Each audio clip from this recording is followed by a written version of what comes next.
Here we are, folks, back to a Ride Adventure Thursday. I bet you can't guess where I'm at. I'm on the Liberty Belle, the ride that's going away here in a few months. So I thought we'd get back on and ride it once or twice. So, if you're ready, let's go on a grand adventure.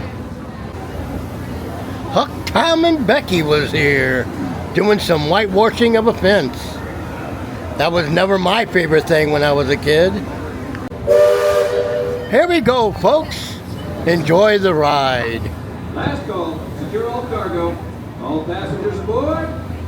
Cargo secured. All passengers boarded, sir. All hands stand by. Engine room. Reverse 1/4. Bow line. Aye, aye, sir. Bow line away. Engine room. Head 1/4. Sound last bell.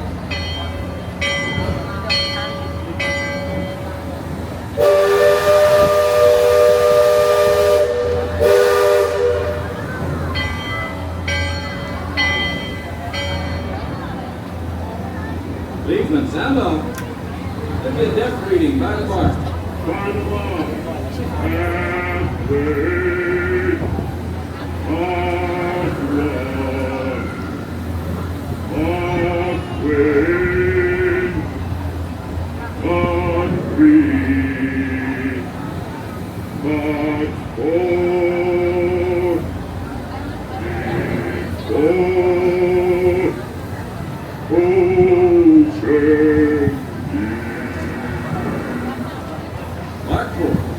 Engine room, head 3/4. Stand by. Steady as she goes. Captain? welcome aboard the Liberty Belle. I'm your captain, Horace Bixby, and my pilot with me here on the Texas deck is a young cub that goes by the name of Sam Clemens. He's marking his 100th voyage down the river today with Mary Calamity on his watch, so far. Sam knows this river like his own backyard. Sam, tell our guest everything you know about this river. Well now, I always figure it is better to keep your mouth shut if you're a student than to open it and remove all doubt.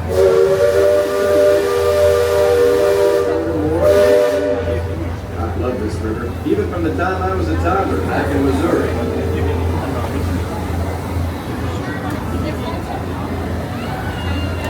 Before we get too much further out of port, I think I should mention that you best not be sitting on those handrails. They're the only thing between you and the river, and the river don't always take kindly to uninvited guests. We've also had reports of river pirates operating in the vicinity, so I wouldn't lean out beyond those rails for that reason either.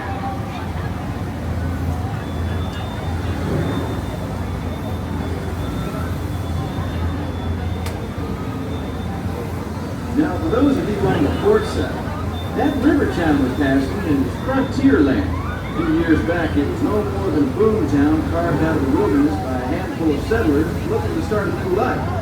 Today, gentility and decorum are running rampant. Oh, it still has its share of footloose trappers, keelboaters, prospectors, and Indian or two, but mostly it's flush time and well on its way to become a fine big city. Frontierland reminds me some of my own hometown, Canada. It takes me back to when I was a barefoot boy growing up alongside the riverbank. You know, it seems to me that when I was younger, I could remember everything, whether it happened or not. But as I grow older, I seem to remember only the things that never happened at all.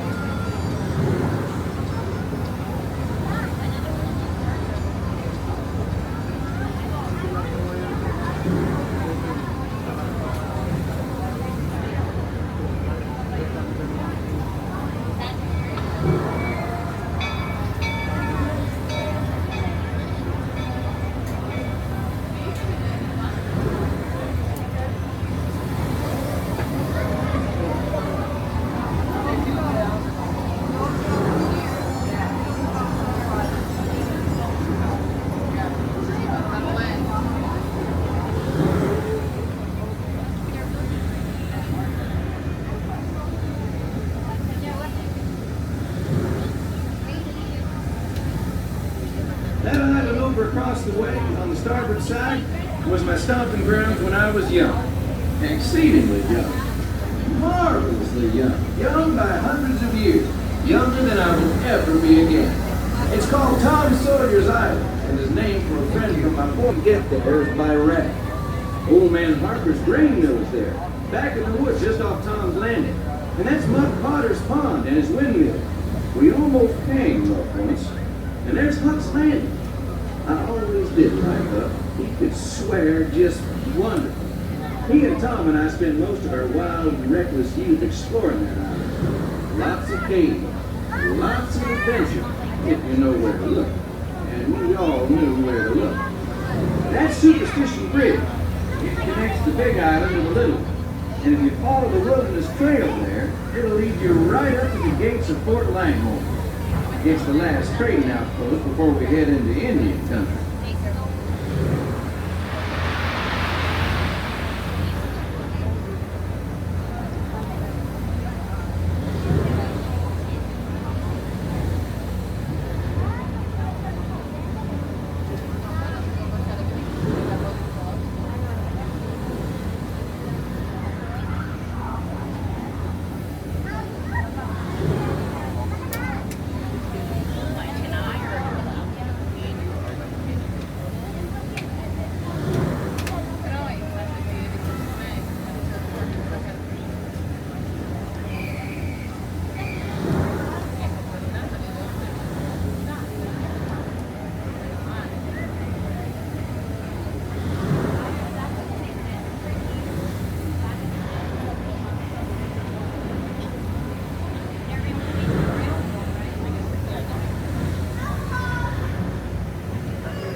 Look who's drifted out of the bayou.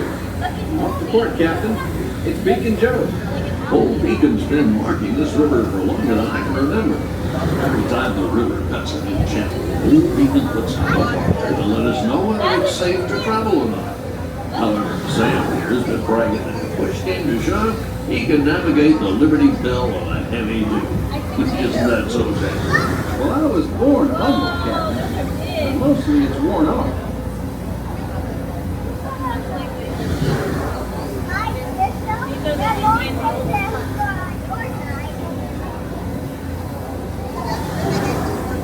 Captain, Indian Village to port. Now that's something you don't see much out this way. That's an Algonquin Indian village. Looks to be from the Powhatan tribe. Usually they stay further east. I've seen Seminole and Miami this far west, and of course Shoshone, Blackfeet, and Crow, but I've never seen Algonquins out here. Lots of game out this way. I've seen moose and deer and plenty of other critters along the shoreline. Could be why the Powhatans are out this far. Just following the food trail.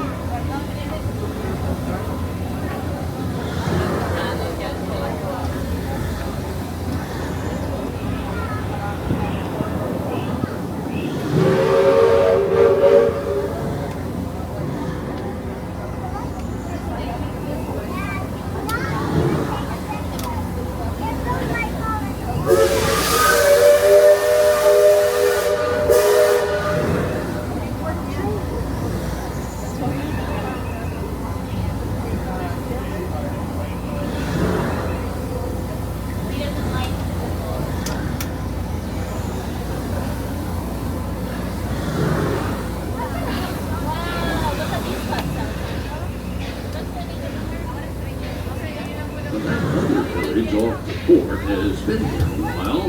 Most of the Indians along the river don't quite know what to make of our steamboat. They call it Pinalore, which means fire, because of the smoke and sparks pouring out of our topstack. The first time we passed this way, they thought it was the return of one of their heavenly messengers. They said our river was a comet of the sun.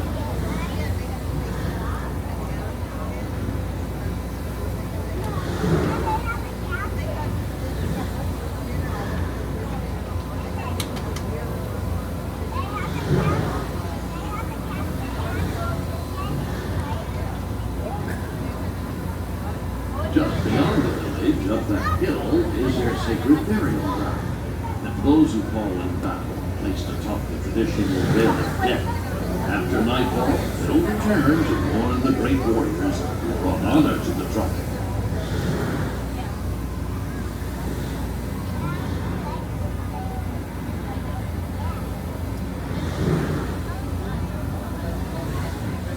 Attention deck watch. Shoals to port and starboard. Engine room, steady on. We're entering shallow water, but there's no cause for worry. Sam knows every shoal and shallow, every snag and sandbar in this part of the river. And he'll navigate us through the safe water. You wouldn't steer as well, would you, Sam? I believe we ought never to do wrong, Captain. Especially when others are looking. Leadsman, bring out.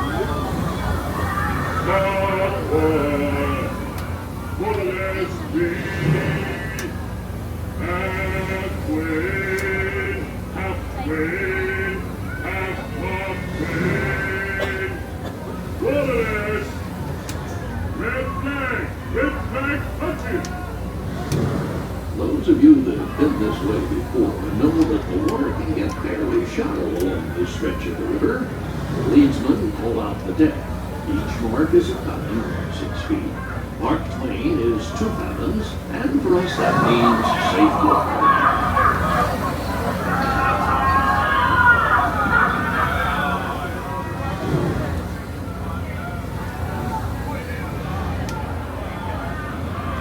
Captain, we're passing Cutthroat Corner. Attention deck crew, stay alert.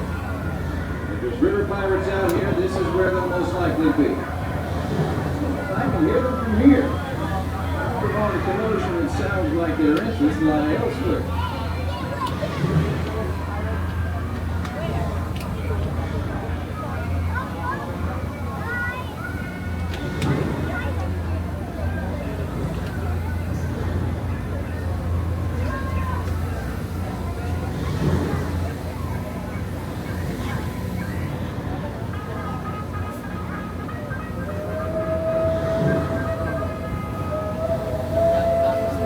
If you folks on deck look past the trees on the island, that's Fort Langhorne. Most of these old boys started out as trading posts. Then as settlers started heading west, the army came in and took them over. My feeling is, these days, there's a lot less frontier and a lot more civilization than is truly necessary.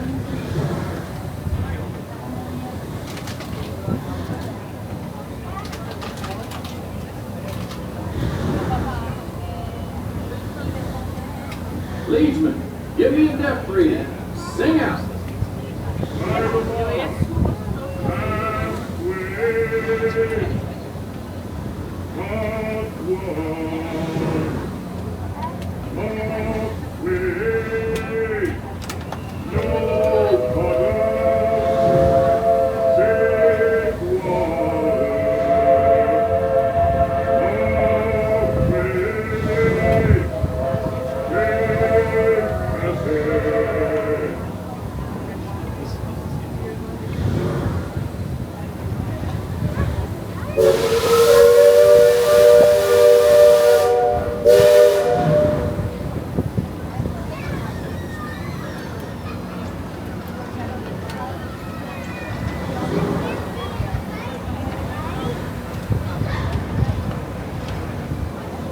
You see that brick mansion back over yonder there in the woods? I've heard folks hereabouts say it's haunted.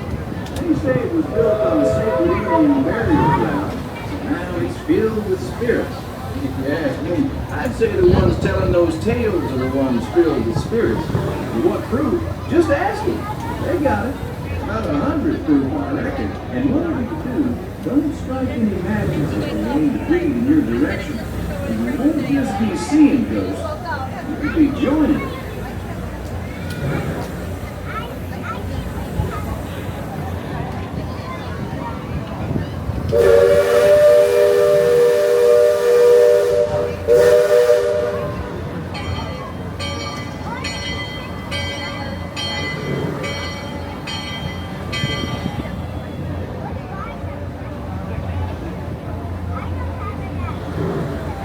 We're approaching Liberty Square, which is home port for us. We'll be putting in the dock shortly, so those of you on the upper two decks might be of a mind to collect all your parcels and head to the lower deck. We got youngins who want to take them in here before they get out of hand. On behalf of the captain, myself, and the crew, thanks for flying the waterways with us, and I hope I see you next time around the river bend. Thanks, Sam, and thank you, everyone, for traveling the rivers of America with us today. Engine room. Approach levee at 1/4 steam. Man the bow line. Purser, check freight and cargo. All hands prepare to dock. All passengers, stand by to go ashore. Well, this is going to conclude our ride on the Liberty Belle. I hope you enjoyed it. And once again, if you like this video, make a like.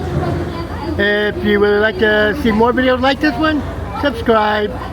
But like always, have a great adventure.